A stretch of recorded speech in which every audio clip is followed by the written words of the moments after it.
Hello friends, welcome back to my channel Gyan Sankalp. तो friends, आज हम पॉलिटिकल साइंस के प्रैक्टिस सेशन सीरीज को आगे बढ़ा रहे हैं। आज हम 50 क्वेश्चन करेंगे जो मोस्ट इम्पॉर्टेंट है। आगामी आप कोई भी एग्जाम दे रहे हो, अगर आपका सब्जेक्ट पॉलिटिकल साइंस है तो ये काफ़ी आपको हेल्प करेगा।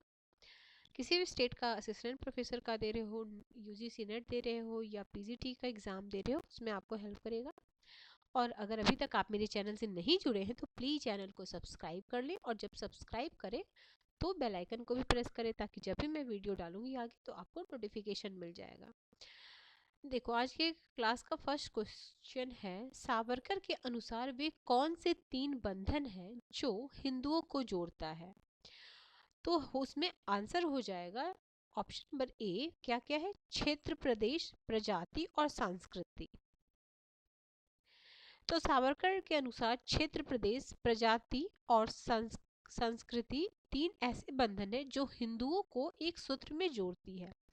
सावरकर के अनुसार हिंदू वह है जो सिंधु नदी से समुद्र तट तक भारत भूमि को अपनी पितृभूमि एवं पुण्य भूमि मानता है। इस क्षेत्र में रहने वाले सभी संप्रदाय के में हिंदुओं का रक्त बहता है, धमनियों में हिंदुओं का रक्त बह रहा है, और हिंदू संस्कृति की छत्र छाया में लोग पल पल और बढ़ रहे हैं।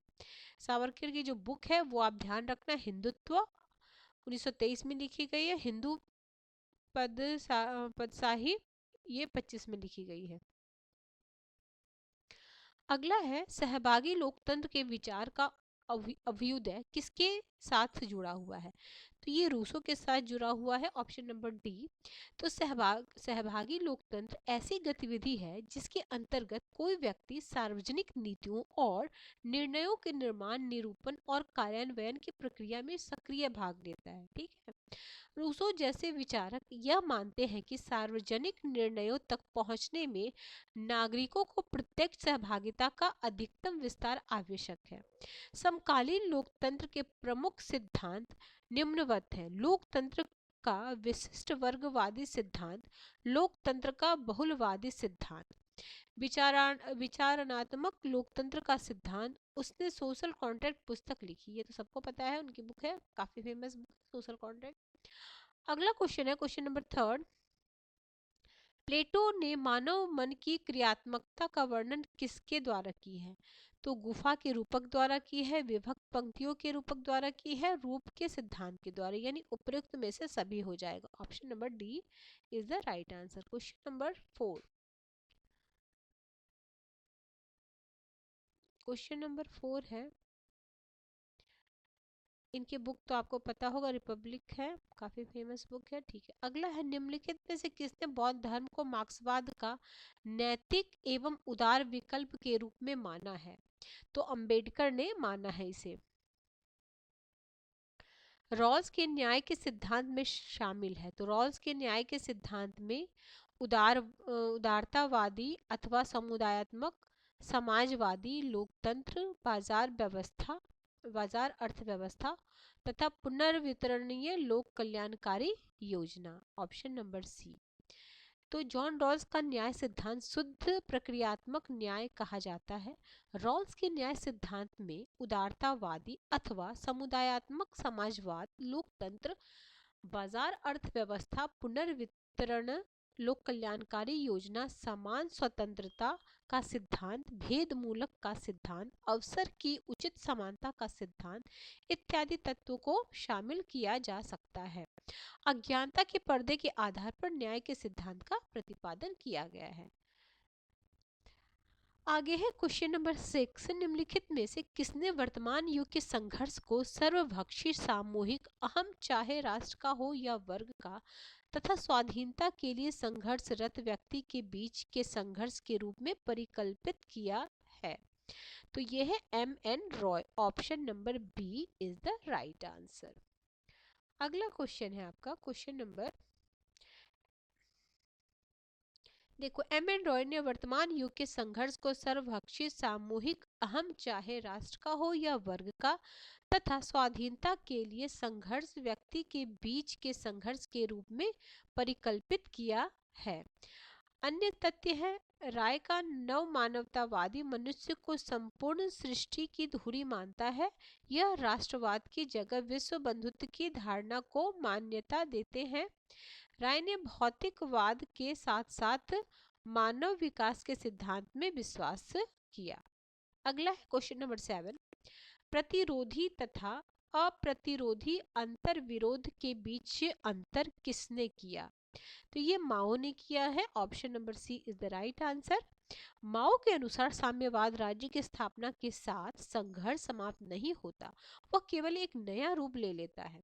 साम्यवाद की स्थापना के बाद भी देश में अंतर विरोध चलते रहते हैं, जैसे प्रगति रूढ़िवादिता के बीच, अग्रिम दस्ते और पीछे के श्रेणियों के बीच, सकारात्मक एवं नकारात्मकता के बीच, यहाँ तक कि उत्पादक शक्तियों और उत्पादन की स्थितियों के बीच भी। माओ के अनुसार एक अंतर विरोध दूसरे अंतर विरोध को जन्म देगा। जब पुराने अंतर विरोध सुलझ जाएंगे तो उनके स्थान पर एक नया अंतर विरोध उठ खड़ा होगा। आगे है पुस्तक है और लेखक है। डी हेल्ड है, जे लिवली है, मैकफर्सन है, सी पैटमैन है। तो मैकफर्सन का काफी बार एग्जाम में आया है। रियल वर्ल्ड ऑफ डेमोक्रेसी ये वाला। तो सी का 4 आपका एक से ही सही आंसर लग जाता है। ये काफी बार आ चुका है। डी का है आपका फर्स्ट, डी में है partition and democratic theory. PadMan का है पार्टीशन एंड डेमोक्रेटिक थ्योरी। और हेल्ड का है मॉडल्स ऑफ डेमोक्रेसी, और इनका है डेमोक्रेसी। अगला है, आप इसका स्क्रीनशॉट ले सकते हो। देखो, मॉडल ऑफ डेमोक्रेसी 1987 में है। फिर the real of world of democracy 65 और 70 में participation and the democratic theory PadMan का है। आगे है क्वेश्चन नंबर आपका हो जाएगा 9। असर्शन रीजन का क्वेश्चन है। देखो, जॉन स्टुअर्ट मिल एक अनिच्छुक लोकतंत्रवादी हैं। सभी लोग लोकतंत्र के अनुरूप हैं। तो ऐसा तो नहीं है, तो A is the right but R is wrong, मतलब आर गलत है। ऐसा नहीं है कि सभी लोग वो है। इसका आंसर गलत दिया था, इसको एलिमिनेट किया गया था इस क्वेश्चन को, इसलिए हम आगे चलते हैं। आगे है आपका, निम्नलिखित कथनों को आप किस सैद्धांतिक उपागम से संबंधित करेंगे। ठीक, एक लाइन दी गई है, आप इनमें से किस सिद्धांत के अनुरूप इसको समझेंगे। देखो, हर शक्ति के लिए ज्ञान आवश्यक है तथा हर ज्ञान मौजूद शक्ति संबंधों पर निर्भर होता है और उन्हें लागू करता है। तो ये उत्तर आधुनिकतावाद की अवधारणा है। क्या है? हर शक्ति के लिए ज्ञान आवश्यक है तथा हर ज्ञान मौजूदा शक्ति संबंध पर निर्भर होता है और उन्हें लागू करता है। आगे है तुलनात्मक राजनीति से रिलेटेड क्वेश्चन, अब आपके आगे आएंगे। इसमें आपको टॉपिक वाइज है, मतलब हर जो हमारा सब यूनिट है पॉलिटिकल साइंस की, तो अलग अलग सब यूनिट में कैसे कैसे क्वेश्चन है आए हुए हैं ये प्रीवियस ईयर में यूजीसी नेट में, तो जिससे आपको समझ में भी आएगा कि किस तरीके के क्वेश्चन किस पार्ट से बनते हैं। ठीक है, देखो, राजनीतिक सिद्धांत के अंत पर वाद विवाद के सही अनुक्रम को पहचानी। अब इसको अनुक्रम में लगाना, अब अनुक्रम में लगाओ, ये जो थिंकर्स हैं वो कब कब आए हैं उस हिसाब से देखो। राजनीतिक सिद्धांत के आधार पर डेविड स्टर्न का सिद्धांत, राजनीतिक सिद्धांत के अंत पर डेहल का, राइमर के राजनीतिक सिद्धांत डॉग हाउस में, राजनीतिक सिद्धांत के अंत पर पीटर लासलेट का। इसका जो सही आंसर है, देखो, सबसे पहले फर्स्ट हो जाएंगे ये डेविड स्टर्न हो जाएंगे, फिर होंगे आपको पीटर लासलेट है, फिर है डेहल है, और सबसे बाद में होगा राइमर डॉग हाउस। आगे चलते हैं। ब्रिटिश संसदीय प्रणाली के बारे में कौन सा कथन सच है? यानी 3 कथन इसमें से नहीं, ऐसा नहीं, 3 कौन सा कथन सच, ABC करके ऐसा है। देखो, अब मैं चारों कथन को पढ़ूंगी, फिर नीचे देखते हैं ऑप्शन क्या क्या है।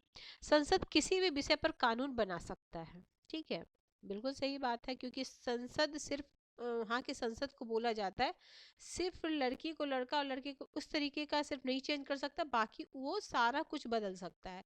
तो ये वाली बात तो बिल्कुल सही है। अगला है, रानी मंत्रिपरिषद की सलाह के अनुसार कार्रवाई करती है। हाउस ऑफ कॉमन्स द्वारा पारित किसी भी विधेयक को हाउस ऑफ लॉर्ड्स 2 साल तक के लिए निलंबित कर सकता है। चौथा है मंत्रिपरिषद सामूहिक जिम्मेदारी के सिद्धांत पर कार्य करता है। तो इसका हो जाएगा, देखो बस ये थर्ड वाला नहीं होगा, ये 2 साल वाला नहीं है, बाकी सब हो जाएगा 1, 2 एंड 4। ठीक है, संसदीय शासन प्रणाली है तो सामूहिक जिम्मेदारी है मंत्रिपरिषद की, हमारे यहाँ भी ऐसी है सामूहिक जिम्मेदारी संसदीय प्रणाली के कारण। आगे है आपका क्वेश्चन मैच करना। ठीक है, फर्स्ट पास द पोस्ट, द्वितीय बैलेट प्रणाली, अतिरिक्त संसद सदस्य प्रणाली, पार्टी सूची। ठीक है, तो एक का हो जाएगा थर्ड, एक का थर्ड, तो एक से ही आपका first pass the post India में भी है, यूएसए में है, तो थर्ड हो जाता। फिर है सेकंड वालेट, ये फ्रांस में है। फिर अतिरिक्त वाला आपका जर्मनी है, और पार्टी सूची आपका स्विट्जरलैंड में है। ठीक है, हिसाब से आप देख लो, स्क्रीनशॉट लेना चाहते हो ले सकते हो। अगला संरचनात्मक कार्यवाद मूलतः है तो जांच पड़ताल का एक ढांचा है। आगे है question number 16, S P Huntington के अनुसार राजनीतिक क्षय तब होता है जब जन गतिशीलता तथा जन सहभागिता दोनों का योग संस्थायन की तुलना में अधिक हो। तो हंटिंगटन के अनुसार राजनीतिक क्षय तब होता है जब जन गतिशीलता और जन सहभागिता दोनों का योग संस्थान की तुलना में अधिक हो। राजनीतिक क्षय के निम्न कारण भी उत्तरदायी है। कौन कौन से कारण है? चुनाव में हेरफेर और अनियमितता, हिंसा के प्रयोग से विरोध प्रदर्शन, राजनीतिक दलों का विखंडन, शासकों की पूजा करना, राजनीतिक हत्या, सरकारी विचारधारा का गुणगान इत्यादि। आगे है यूएस सीनेट दुनिया में सबसे शक्तिशाली द्वितीय सदन है। बिल्कुल सही बात है, आप बचपन से पढ़ रहे होगे। बहुत कम चीजें ऐसी हैं जो राष्ट्रपति और प्रतिनिधि सभा सीनेट के अनुमोदन के बिना कर सकती है, तो बिल्कुल सही बात है, तभी तो शक्तिशाली है। ठीक है, तो इसको एक्सप्लेन करने की जरूरत नहीं है, आगे चलते हैं। आगे क्वेश्चन आपका फिर है मैच सही कौन कौन सा, देखो आश्रयता का सिद्धांत, ठीक है, समीर अमीन विकास का सिद्धांत, तो इसका फर्स्ट सेकंड और थर्ड हो जाएगा, फोर्थ क्यों होगा, रॉल्स का ये नहीं होगा, नकारात्मक सिद्धांत ये नहीं। अगला, निम्नलिखित में कौन से अभिलक्षण भारत और यूके में सर्वमान्य, मतलब एक दोनों जगह एक है, संसद की सर्वोच्चता, लिखित संविधान, अब वहां तो लिखित संविधान नहीं है तो ये तो हो नहीं सकता, तो हमें क्या करना है, इसमें एलिमिनेशन मेथड करना है, तो हम सेकंड को एलिमिनेट करेंगे, तो सेकंड को एलिमिनेट करेंगे तो ये एलिमिनेट हो जाएगा और ये एलिमिनेट हो जाएगा। ठीक है, आगे है यहाँ पे संसद नहीं संविधान की, ठीक है, तो ये थर्ड और फोर्थ हो जाएगा ना, ये दोनों। आगे चलते हैं, क्वेश्चन नंबर 20, निम्नलिखित में से किसने निर्वाचन कानून को इन शब्दों में परिभाषित किया? बहुसंख्यक एकमत पत्र प्रणाली जो पार्टी वैधता की ओर प्रवृत्त होता है। ठीक है, तो इसमें हो जाएगा आपका, देखो क्या है, डुवर्जर, लापलम्बरा, रेकर और प्रोजिशन सर्टोरी काटने से, तो इसका option number A is the right answer. Next question पे चलते हैं, क्वेश्चन नंबर 21 क्या बोलता है? 21 क्वेश्चन है, यूरोपीय चिंतकों द्वारा विकसित निम्नलिखित सिद्धांतों में से कौन सा सिद्धांत 1950 के दशक में यूएस के समाज विज्ञानियों के बीच गर्मा गर्मी चर्चा का विषय बना? तो ये था विशिष्ट वर्गीय सिद्धांत, ऑप्शन नंबर बी। अगला, रैल्फ मिलीबैंड ने राज्य को शासक वर्ग के हाथों में एक उपकरण के रूप में देखा है, और तुलनात्मक राजनीति का कौन सा दृष्टिकोण उसके अंतर्गत रखा जा सकता है? तो यह है साधक, ऑप्शन नंबर सी।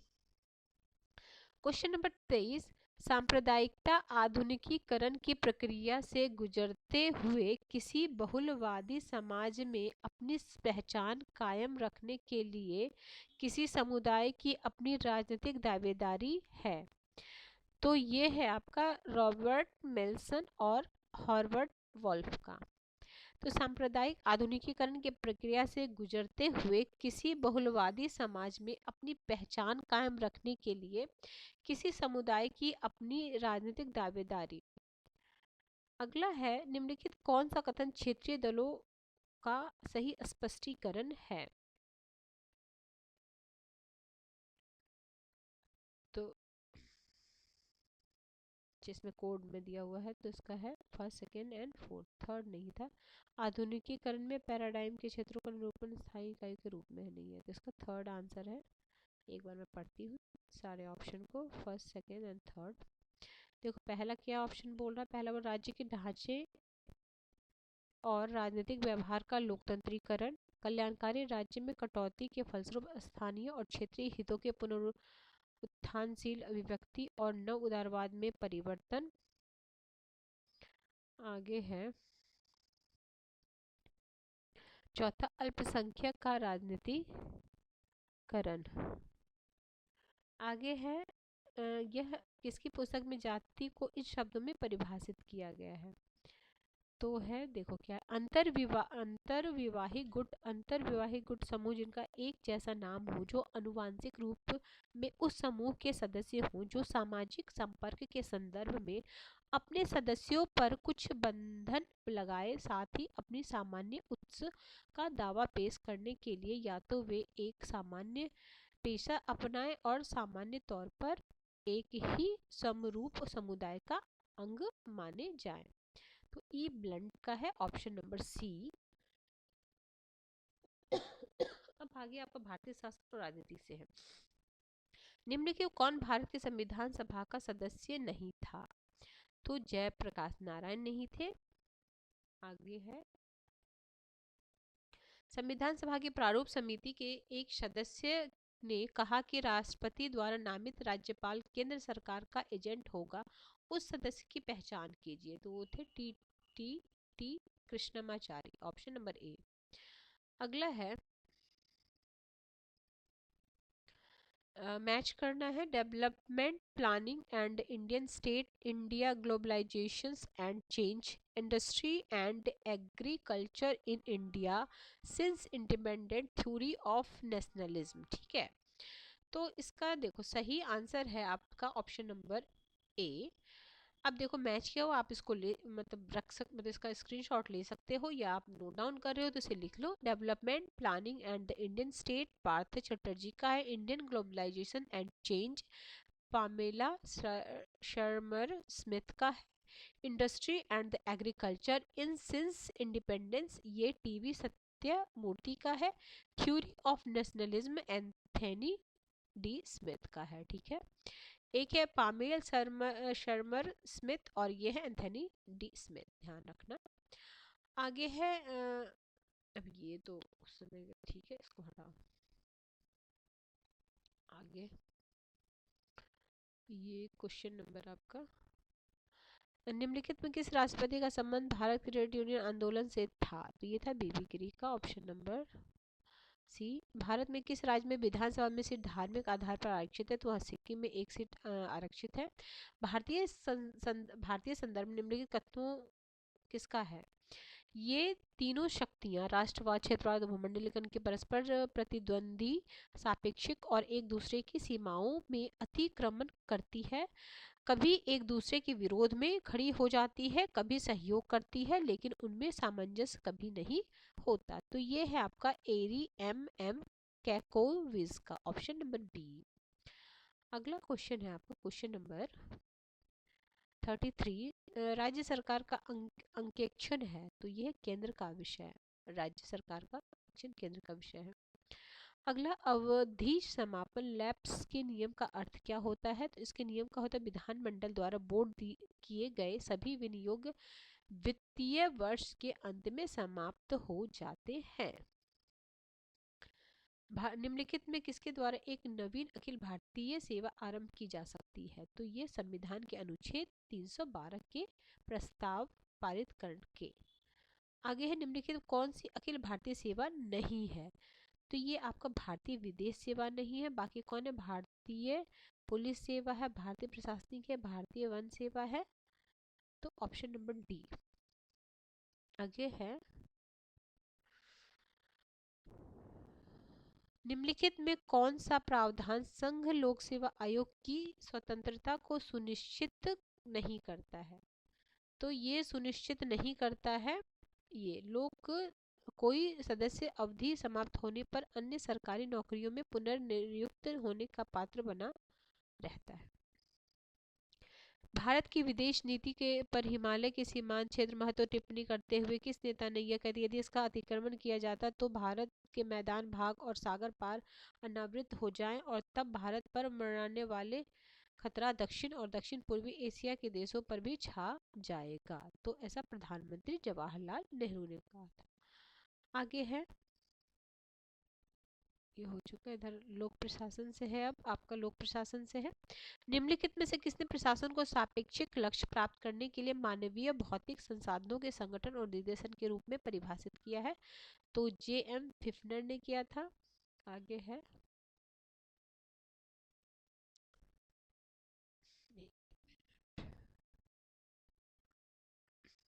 किस साल विश्व बैंक ने सुशासन और विकास के लिए सिविल सोसाइटी की सहभागिता पर बल दिया था? तो 1992। किसी विभाग में प्रशासनिक अधिकारी यदि एक ही व्यक्ति में केंद्रित हो तो वह कहलाती है ब्यूरो।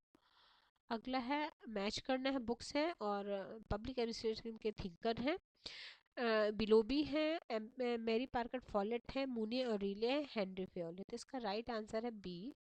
देखो, बिलोबी का principle of the public administration, Mary Parker Follett का क्रिएटिव एक्सपीरियंस, मूने और रिले का प्रिंसिपल ऑफ ऑर्गेनाइज। देखो याद रखना, प्रिंसिपल ऑफ ऑर्गेनाइजेशन मूने और रिले का है और प्रिंसिपल ऑफ पब्लिक एडमिनिस्ट्रेशन आपका बिलोबी का है। ठीक है, हेनरी फ्योल का इंडस्ट्रियल जनरल मैनेजमेंट। आगे है आपका क्वेश्चन नंबर 44 है ना, 43। प्रबंधकीय ग्रेड की अवधारणा किसने दी थी? तो ये दी थी ब्लैक एंड मूटन ने, ब्लैक एंड मूटन ने दी थी। अब है इंटरनेशनल पॉलिटिक्स से रिलेटेड क्वेश्चन। निर्भरता मॉडल के अनुसार गरीब देशों के में अल्प विकास के कारक तत्व संबंधित देशों से बाहर के कारक तत्व होते हैं। कारण बड़ा विकासशील देशों पर पश्चिमी विकसित देशों के विदेशी पूंजी परक हितों का प्रभुत्व होता है। तो ये दोनों सही है और सही स्पष्टीकरण है। अगला है, transnational corporation Toyota, general electric, Nestle और इलेक्ट्रॉक्स। तो ये है इसका सी आंसर है। आगे है 48, इंडो, एक मिनट, ये कौन सा 45 है, 46 है, ये देख लो, टोयोटा जापान का है।